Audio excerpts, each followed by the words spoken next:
N convention విషయంలో హైడ్రా కూల్చివేతల్ని సవాల్ చేస్తూ నాగార్జున హైకోర్టులో పిటిషన్ వేశారు. పిటిషన్ను విచారణ చేసిన కోర్టు స్టే ఇచ్చింది. దీంతో నాగార్జునకు కోర్టులో ఊరట కల్పించింది.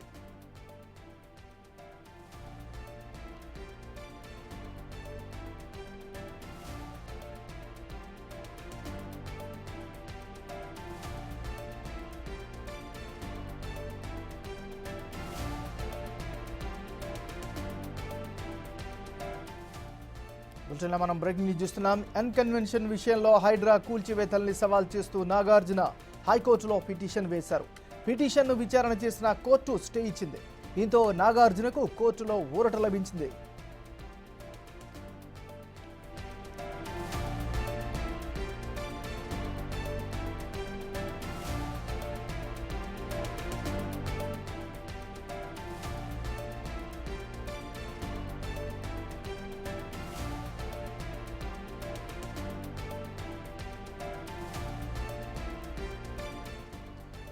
బులెటిన్లో మనం బ్రేకింగ్ న్యూస్ చూస్తున్నాం. ఉదయం నుంచి కూడా రెండు తెలుగు రాష్ట్రాల్లో హాట్ టాపిక్గా నిలిచినటువంటి నాగార్జున ఎన్ కన్వెన్షన్ సెంటర్కి సంబంధించినటువంటి ఒక కీలకమైనటువంటి అప్డేట్ వస్తుంది. ఎన్ కన్వెన్షన్ విషయంలో హైడ్రా కూల్చివేతల్ని సవాల్ చేస్తూ నాగార్జున హైకోర్టులో పిటిషన్ వేశారు. పిటిషన్ను విచారణ చేసిన కోర్టు స్టే ఇచ్చింది. దీంతో నాగార్జునకు కోర్టులో ఊరట లభించింది. కూల్చివేతలు ఆపాలంటూ దానికి సంబంధించినటువంటి అప్డేట్ని మనం చూస్తున్నాం.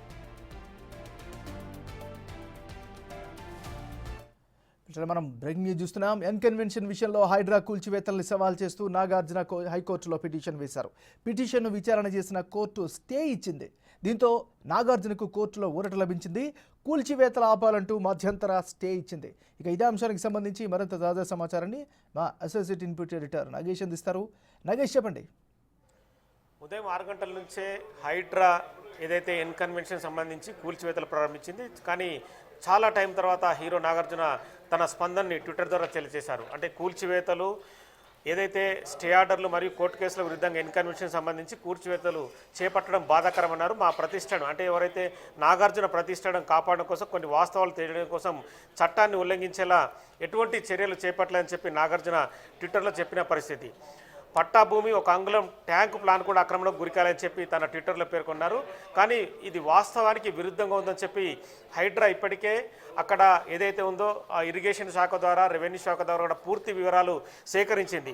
మొత్తం 10 ఎకరాల స్థలంలో ఏదైతే ఉందో 2015లో ఎన్ కన్వెన్షన్ నిర్మాణం జరిగిందని చెప్పి వాళ్ళు ఒక రిపోర్ట్ తీసుకున్నారు. ఇందులో 1 ఎకరాలు FTL పరిధిలో ఉన్నాయి, 2 ఎకరాలు బఫర్ జోన్ను ఆక్రమించి నిర్మాణాలు చేపట్టారని చెప్పి వాళ్ళు హైడ్రా వాళ్ళు రెవెన్యూ నుంచి అలాగే ఇరిగేషన్ శాఖ నుంచి వాళ్ళు రిపోర్ట్ తీసుకున్నారు. ఇదే అంశం పైన కూడా ఫిర్యాదులు కూడా ప్రభుత్వానికి చాలా వెళ్ళాయి. ఈ మధ్యనే హైడ్రా కూడా కంప్లైంట్ భాస్కర్ రెడ్డి ద్వారా వెళ్ళిన పరిస్థితి. అంటే వీళ్ళు FTL బఫర్ జోన్కు ఏదైతే ఆ ల్యాండ్ వదలాలో అది వదలకుండా ముందుకు దూసుకెళ్ళి కట్టారని చెప్పి కూడా వాళ్ళ ఫిర్యాదులో పేర్కొన్నారు. అదే క్రమంలో హైడ్రా ఫిర్యాదును స్వీకరించిన తర్వాతనే అక్కడ పూర్తి వాస్తవాలు అలాగే అక్కడికి వెళ్ళిన తర్వాత రెవెన్యూ నుంచి ఇరిగేషన్ శాఖ నుంచి కూడా పూర్తి రిపోర్ట్స్ తీసుకున్న తర్వాతనే వాళ్ళు కూల్చివేశారు. కానీ ఉదయం నుంచి కూల్చివేతలు జరిగాయి. పూర్తిగా నేలమట్టయిన అయిన తర్వాత నాగార్జున స్పందించారు. తదుపరి హైకోర్టుకి హౌస్ మోషన్ పిటిషన్ ద్వారా స్టే ఇవ్వాలని చెప్పి ఆ హైకోర్టును ఆశ్రయించారు. చాలాసేపటి కూడా హైకోర్టులో ఆ పిటిషన్ని రిజిస్ట్రార్ విచారణకు స్వీకరించారు. తదుపరి టి వినోద్ బెంచ్కి అది ఏదైతే ఉందో పిటిషన్ని అక్కడ టి వినోద్ బెంచ్ ముందుకు తీసుకెళ్లారు. మరి ఇరుపక్షాల వాదనలు కూడా ముగిశాయి. కొద్దిసేపటి క్రితమే హైడ్రా ప్రభుత్వం తరపున వాదనలు వినిపించింది. నాగార్జున ఏదైతే 1.12 ఎకరాల నుంచి 2 ఎకరాల వరకు కూడా ముందుకు ఆ స్థలం వెళ్ళి బఫర్ జోన్లోకి వెళ్ళి నిర్మాణాలు చేపట్టారు. ఆ నిర్మాణాలకు సంబంధించి కూడా పూర్తి రిపోర్టును హైకోర్టు ముందుంచింది. కానీ గతంలో స్టే ఆర్డర్లు అలాగే గతంలో జరిగిన ఏదైతే ప్రభుత్వానికి అలాగే నాగార్జునకు మధ్యన సంభాషణలు కావచ్చు ఆ రికార్డులన్నీ కూడా కోర్టు ముందు ఉంచారు. మరి స్టే ఆర్డర్ ఉన్నా కూడా హైడ్రా ఎందుకు ముందుకు వెళ్ళిందని చెప్పి కూడా హైకోర్టు ప్రశ్నించింది. మరి ఇదే క్రమంలో మధ్యంతర ఉత్తర్వులు జారీ చేస్తూ ఇక ముందు ఏదైతే ఎన్ కన్వెన్షన్ సంబంధించి ఎలాంటి కూల్చివేతలు జరపకూడదని చెప్పి హైకోర్టు మధ్యంతర ఉత్తర్వులు అయితే జారీ చేసింది. మరి ఇప్పుడు సింగిల్ బెంచ్ ముందు ఈ వ్యవహారం అంతా నడిచింది కాబట్టి తదుపరి హైడ్రా డివిజన్ బెంచ్ కూడా వెళ్ళే అవకాశం కనిపిస్తుంది. ఎందుకంటే హైడ్రాకు 99 జీవో ద్వారా పూర్తి పవర్స్ ఇస్తూ ప్రభుత్వం ఒక జీవో జారీ చేసింది. బఫర్ జోన్లో FTLలో ఎటువంటి అక్రమ నిర్మాణాలు జరిగినా కూడా ఖచ్చితంగా కూల్చి వేయాలని చెప్పి కూడా ప్రభుత్వం నుంచి ఆదేశాలు ఉన్నాయి.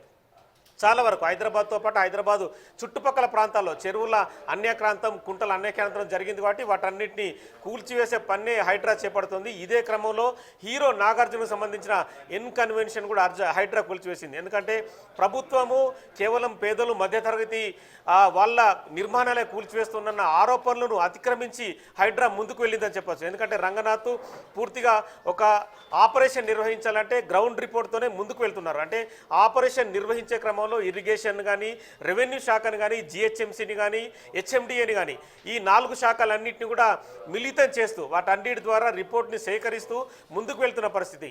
ఈ క్రమంలో నాగార్జునకు సంబంధించిన ఎన్ కన్వెన్షన్ కూల్చి వేయడం ద్వారా కూడా పెద్దవారికి, ధనవంతులకు కూడా ఖచ్చితంగా ఒక మెసేజ్ ఇచ్చినట్టు వచ్చిందని ఖచ్చితంగా చెప్పచ్చు. ఎందుకంటే చాలా వరకు ప్రతిపక్ష నేతలు కూడా ఆరోపిస్తున్నారు, కేవలము చిన్న మధ్యతరగతి వాళ్ళే కూలుస్తారా, మరి పెద్దవాళ్ళే కూల్చరా అన్న ఈ క్వశ్చన్స్ వచ్చిన క్రమంలోనే చాలా వరకు ఇవన్నీ కూడా క్లియర్ అయ్యని చెప్పచ్చు.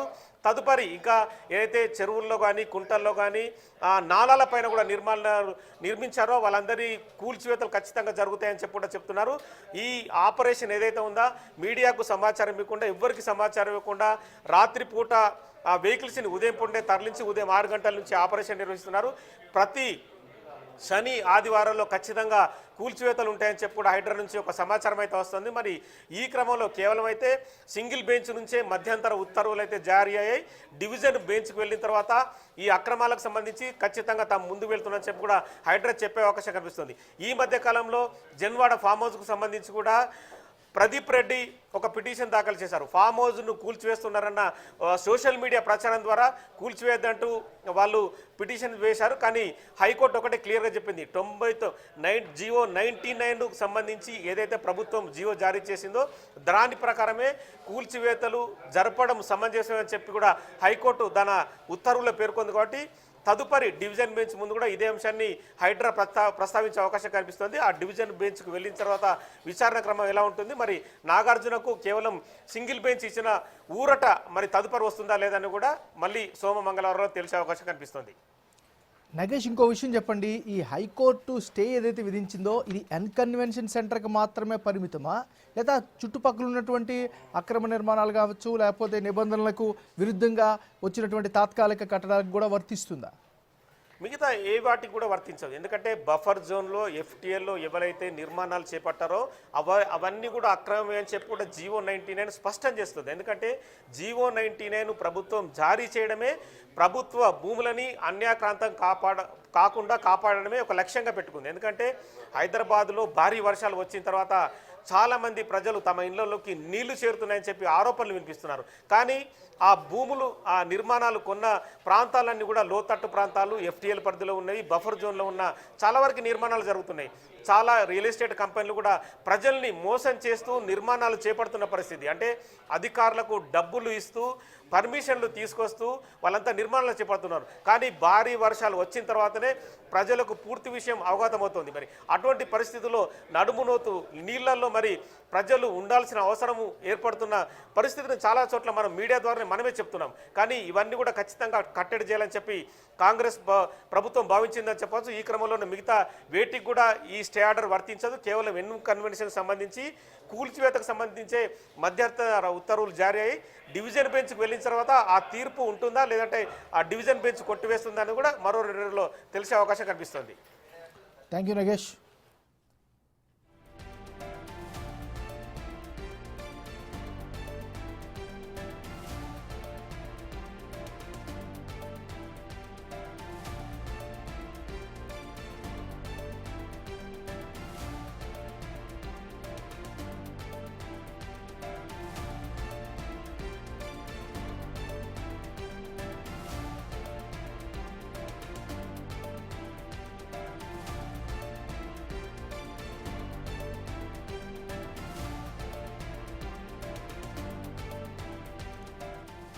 ఎన్ కన్వెన్షన్ కూల్చివేతపై హీరో నాగార్జున హైకోర్టును ఆశ్రయించారు.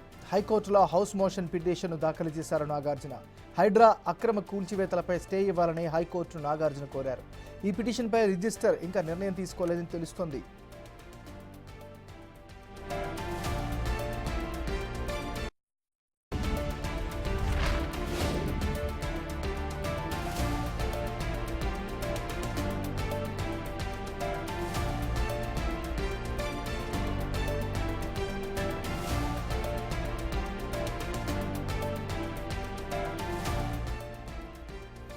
ఉదయం నుంచి ఎన్ కన్వెన్షన్ కూల్చేశారు అధికారులు. 3 అతిపెద్ద హాళ్లను నేలమట్టం చేశారు. ఎన్ కన్వెన్షన్ ద్వారా భారీ ఆదాయం సమకూరుతోంది. 12 ఏళ్లలో పెద్ద మొత్తంలో నాగార్జున ఆదాయాన్ని సంపాదించినట్లు ఆరోపణలు వస్తున్నాయి.